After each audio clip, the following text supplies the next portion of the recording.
Starship Flight 10 could launch in under a week. Ship 37 has completed testing, the mishap investigations are wrapped up, and SpaceX is targeting no earlier than August 24th for launch. We'll dive into all the information dumped by SpaceX over the last few days, including what's up with these amazing images of a Block 3 Super Heavy grid fin. We've also seen some interesting activity at Starbase, which may indicate SpaceX wants to fly Flight 11 quite quickly after Flight 10. As always, we'll have all of that and more in your Starbase update.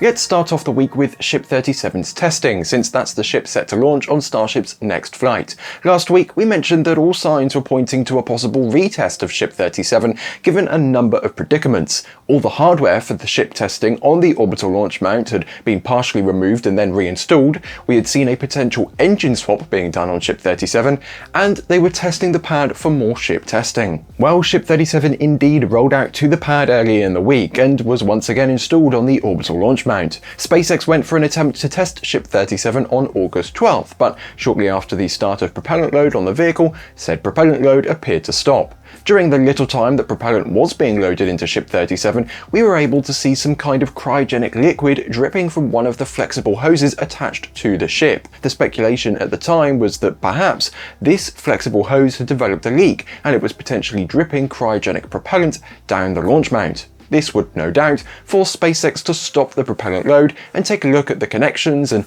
that's exactly what happened afterwards. Following the abort, the ship was offloaded and saved, and the SpaceX teams went out to the pad to fix the flex hose. Given the work that was done overnight, SpaceX just simply replaced it with a new one, and then prepared for another attempt to test on the morning of August 13th. This time the propellant load went well, with no aborts, and Ship 37 got to perform a 6-engine spin prime test on the launch mount. This is in line with what we've seen on previous ships after they've undergone an engine swap following the 6-engine static fire test. The reason why this might happen is because the pre-launch static fires often work as a way to not only make sure that the engines are ready to fire during launch, but also to confirm the functionality of the ship's own systems in charge of starting the Raptor engines and supplying them with propellant.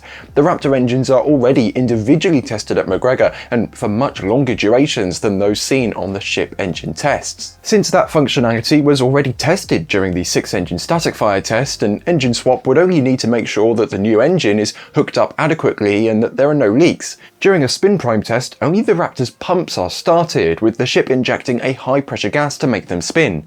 That spin start forces propellants to flow from the tanks into the engine's pumps, through the pre-burners and combustion chamber, and out the nozzle.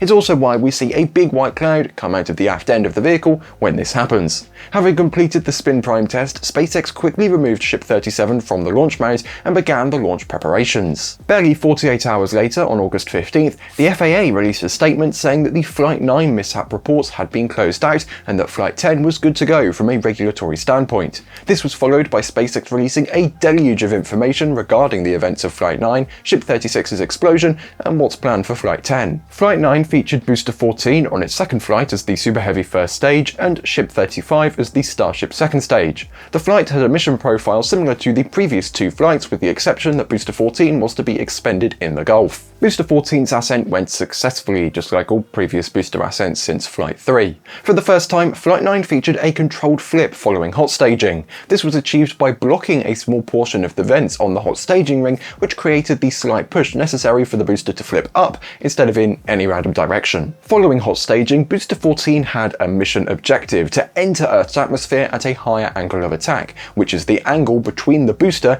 and its direction of motion. According to SpaceX, during Booster 14's re-entry, this angle of attack reached a peak of approximately 17 degrees. A higher angle of attack means the booster's own body can be used to glide and extend its travel, as well as reduce its descent speed, saving on propellant for the landing burn. However, it is this high angle of attack re-entry that doomed the booster during its landing burn. 12 out of the 13 inner engines on Booster 14 relit for the landing burn, but the burn didn't last for too long, and the booster exploded shortly after it had begun.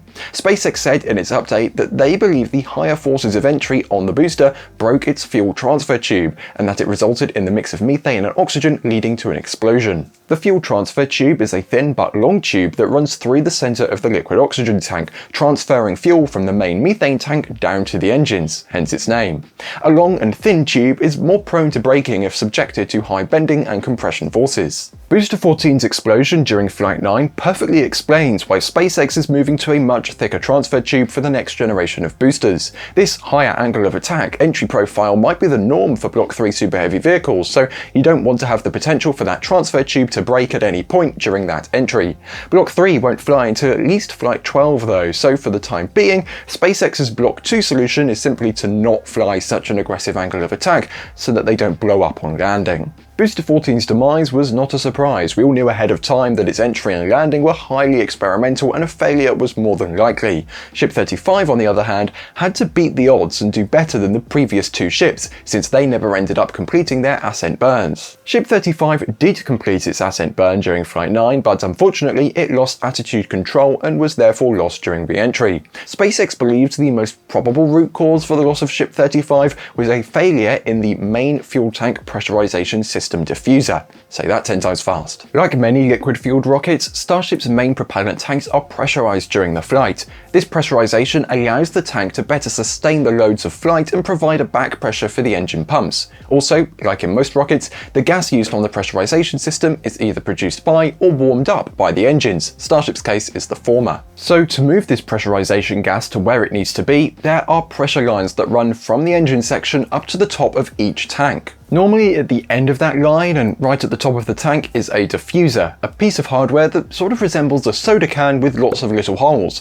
The diffuser allows the gas to be more evenly spread out in the tank when coming out of the pressure line, instead of just leaving it as a relatively thin stream.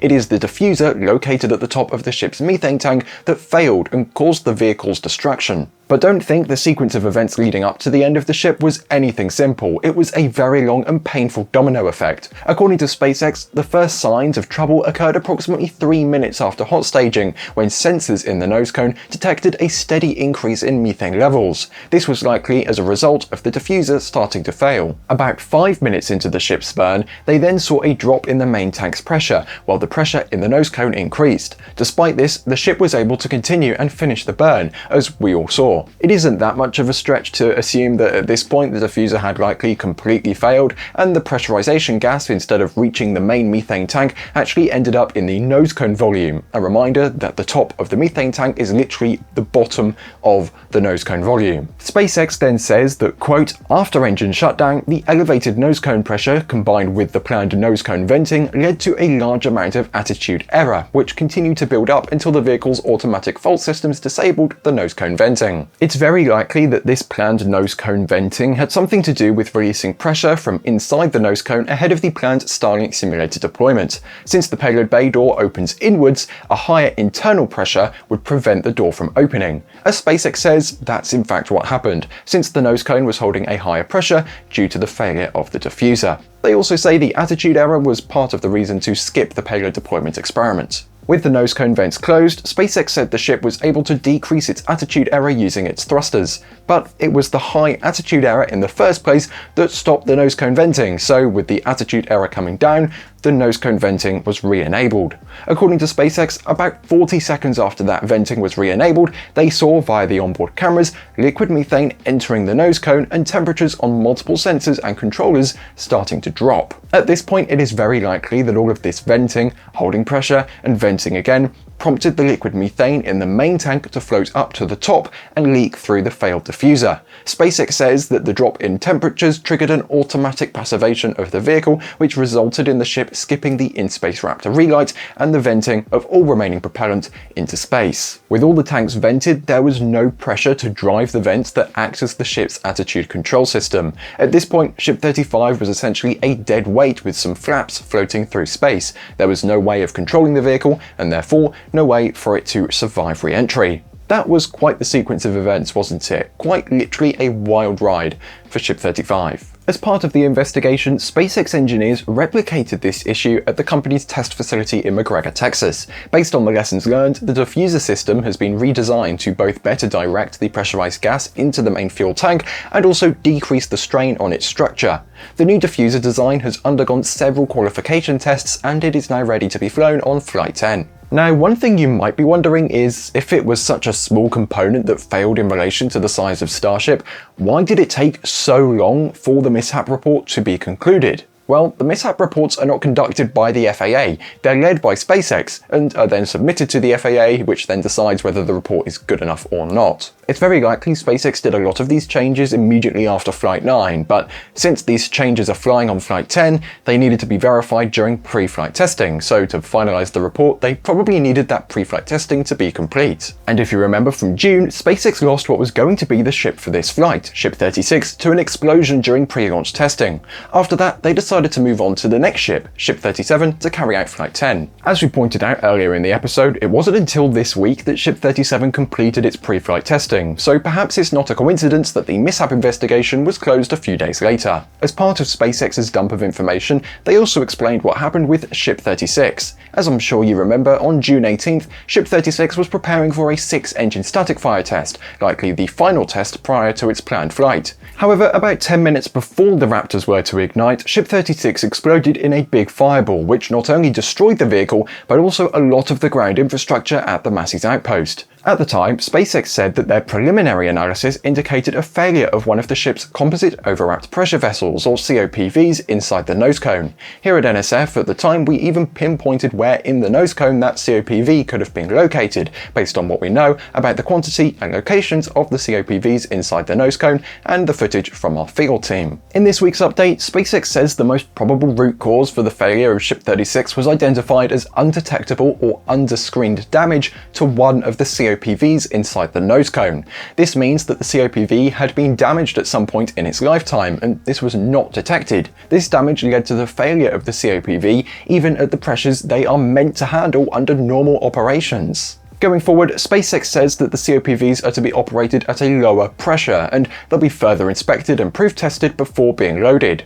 Additionally, they've also updated the COPV acceptance criteria, developed a new non-destructive evaluation method to detect internal COPV damage, and have also added new external covers to the COPVs for handling in order to ensure that the issue never happens again. With both Flight 9 and Ship 36's anomalies investigated, understood and hopefully addressed, SpaceX is now preparing for Flight 10. Soon after Ship 37 left the launch mount, teams quickly began removing all of the modifications to the launch mount again and started reconfiguring it for flight. Unlike the previous time, this time is for real. Teams removed the ship adapter from the OLM and began the process of installing all 20 clamps back on the hold-down arms. Crews also removed the pipes that connected the launch mount plumbing to the temporary ship umbilical connections. As of the time of recording, they've also now removed the temporary truss structure that was welded onto the booster quick disconnect hood, and they're closing out all of the openings that were created on said hood to bypass all of the booster fluid lines on the launch mount. In the coming days, we expect teams to close out all of the plumbing as they reconnect the main propellant and pressure lines to the booster flex hoses on the booster quick disconnect. It wouldn't be surprising if we also see them opening the BQD door and inspecting the plate interface that connects to the booster. We could also see a test of the booster connections with purges and whatnot to make sure that everything is hooked up properly and sealed before bringing booster 16 out to the launch mount. It would be an awful shame to scrub a launch because Dave forgot to tighten up one of the propellant lines that was tweaked for ship testing. We'll be keeping an eye out for potential road closures for transport, as that'll be our first indication as to when booster 16 is launch pad bound. Ship 37 may also come out of its work cell inside Mega Bay 2 and be loaded with its Starlink simulators before rolling out to the pad for launch. As of recording, SpaceX is targeting August 24th for the launch of Starship's 10th flight test, with the 1-hour launch window opening at 18:30 Central Daylight Time, which would be 23:30 UTC. A lot of work remains ahead, so don't be surprised if there are any delays. From NSF's perspective, we'll be doing our regular countdown to launch live streams with frequent updates ahead of the flight. We'll also be live, of course, with our launch coverage. Tune into our pre-launch Starship stakeout starting earlier in the day, and then our dedicated launch stream starting a few hours before launch. Enough of our plans though, what are SpaceX's plans? For Flight 10, they intend to repeat the plan for Flight 9 but with Booster 16 and Ship 37. Booster 16 will be attempting to carry out some of the same experiments that were planned for Booster 14, which means it will not be returning to the launch site for a catch attempt. No, down here I did not have a happy Friday. These experiments will include the controlled hot staging flip we saw during Flight 9, and Booster 16's hot staging ring has already had a portion of its vents blocked off for this. The booster will also attempt the same landing burn profile, starting with all 13 inner engines and then disabling one of these 3 centermost engines to simulate a off-nominal scenario. The booster will then try to use one of the engines in the middle ring of 10 as a backup engine to the one in the center, which is disabled. The landing burn will then transition to end with just 2 of the middle 3 engines, with the booster coming to a halt in the air high above the water. This will ensure that the booster will hit the water at a speed fast enough to break up, preventing a scenario like Booster 13, which floated in the water after splashdown, eventually ending up in Mexican waters. SpaceX then had to hire this weird-looking ship to go and get it. It's a whole thing. During Flight 10, Ship 37 will also attempt the same experiments that had been attempted on previous flights and that, unfortunately, have not been started yet, let alone completed yet. This includes the deployment of 8 Starlink simulators from its payload bay, performing an in-space relight of one of the ship's Raptor sea-level engines, and going through re-entry steel side up. That re-entry will itself be full of experiments, the main one being the demonstration of the design changes for the ship's flaps for Block 2. We've seen ships re-entering already on Flights 4, 5 and 6, but they were all Block 1 vehicles. Block 2 features smaller flaps located closer to the tip of the nose cone and further leeward, preventing the plasma from hitting the seal between the flap and the nose cone. Yeah, this design change we were all worried about this time last year, it hasn't even been tested yet. Block 2 also features different heat shield tiles from Block 1, and those have also not been tested yet. As with the previous Block 2 flights, SpaceX is also flying different types of metallic tiles, including one with active cooling. With each iteration of Block 2 ships, we've also seen an evolution of the type of gap filler being used between the tiles, with Ship 37 featuring similar gap filler features as Ship 35, although I don't think it's this one. Also, like previous ships, Ship 37's sides have been modified to support future ship catches. This includes flying the catch pins, receiving protective ramps on delicate structures on the side of the ship, adding backup thermal ablative material, and tapering the edge of the heat shield leading to the leeward side of the ship.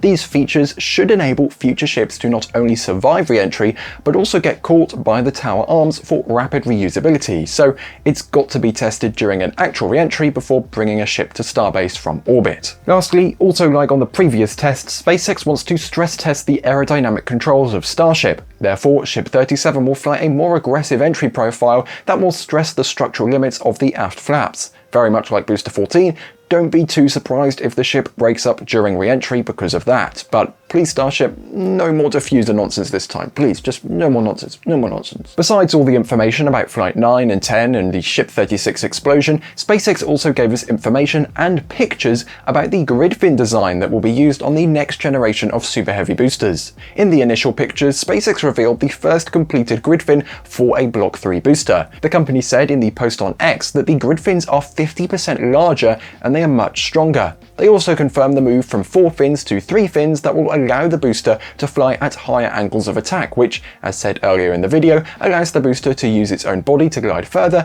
and use atmospheric drag to lower its descent speed. SpaceX also showed off 2 new renders of the booster, which also shows the new 3-fin configuration. With this new change, the 3 fins will be in a T-shape as opposed to the X-wing configuration of the current grid fins. This means the 2 grid fins that are 180 degrees apart can control pitch and roll, while the third one can be used for yaw control. I'll be honest, I've tried this in Kerbal to no success whatsoever, but I also have much more faith in SpaceX's guidance computers than me mashing WAS and D. The booster renders are far more detailed than the ones from Elon's May presentation, and some features have also changed quite a bit since that render. The aft end is detailed enough that we can see the design of one of the booster quick disconnect ports, as well as some of the pressure lines coming from the engine section, which include the main oxygen pressure line. In the render with the full stack, we can also see the other side of the booster with the missing grid fin, the pressure line for the methane tank, and the flight termination system raceway. Notice also how the booster chines are differently positioned on Block 3 relative to Block 2. The 2 chines closer to the tower are closer together, while the 2 on the other side are further apart. The shape of the base of the chines is also different compared to the current design. We can also see that, while there's less of it in these renders, the booster aft still has that black material that we first saw in the May presentation. Also, I can't help but notice the fact that the render of the ship is far from being as detailed as the booster render. It looks like the 3D artist's brief was only focused on the booster, so this is definitely a default Starship model that has just been plonked on top. I wouldn't pay it any attention. One other big change with these new grid fins is that SpaceX will be able to lift and catch the booster with them. Yep, no more pins sticking out the side. SpaceX says this is made possible by a new catch point added to the grid fins and a lower positioning on the vehicle, which will prevent the grid fins from being damaged by hot staging. This does mean, however, that the grid fin will be installed on the booster methane tank, so some of the systems like the shaft and actuator will be inside of that tank. This is all very exciting, but right now we have no idea when we might see the first complete Block 3 Super Heavy. Booster 18, the vehicle which holds that title, started stacking in Mega Bay 1 a long time ago, and little to no progress has been made since early July.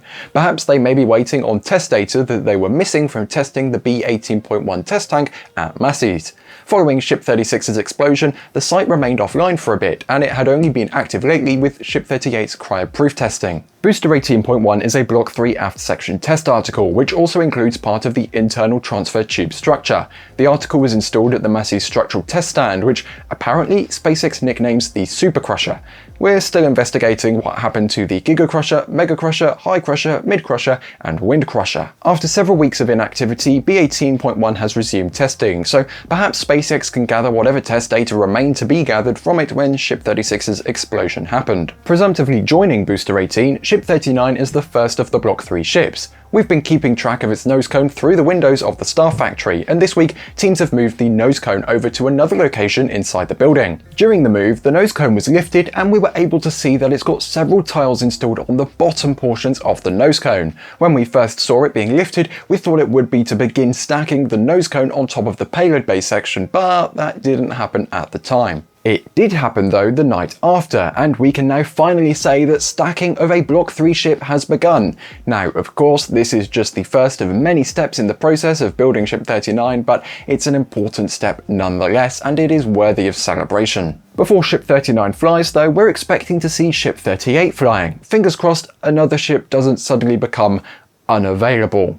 This will be the last of the Block 2 ships, and probably the last ship to fly from Pad 1 for quite some time. This week we saw at least 3 engines moving into the ring yard. One of them was a Raptor vacuum, which moved overnight into the Star Factory, and later in the day 2 engines moved, an RVAC and a Raptor Sea Level, both of which were rolled into Mega Bay 2. Given that Ship 37 is seemingly ready for flight, and therefore we don't expect any more engine swaps, these engines could be for Ship 38. In such a case, SpaceX may be preparing for a quick turnaround between Flight 10 and Flight 11. Of course, all the pad modifications for testing ships at the launch mount would still need to be installed, but most of that hardware, such as the ship adapter or the truss structure for the BQD hood, were already created and modified for Ship 37, so reinstalling them would not need as much work. They were also taken apart in more or less one piece, so there's even less assembly to do next time around.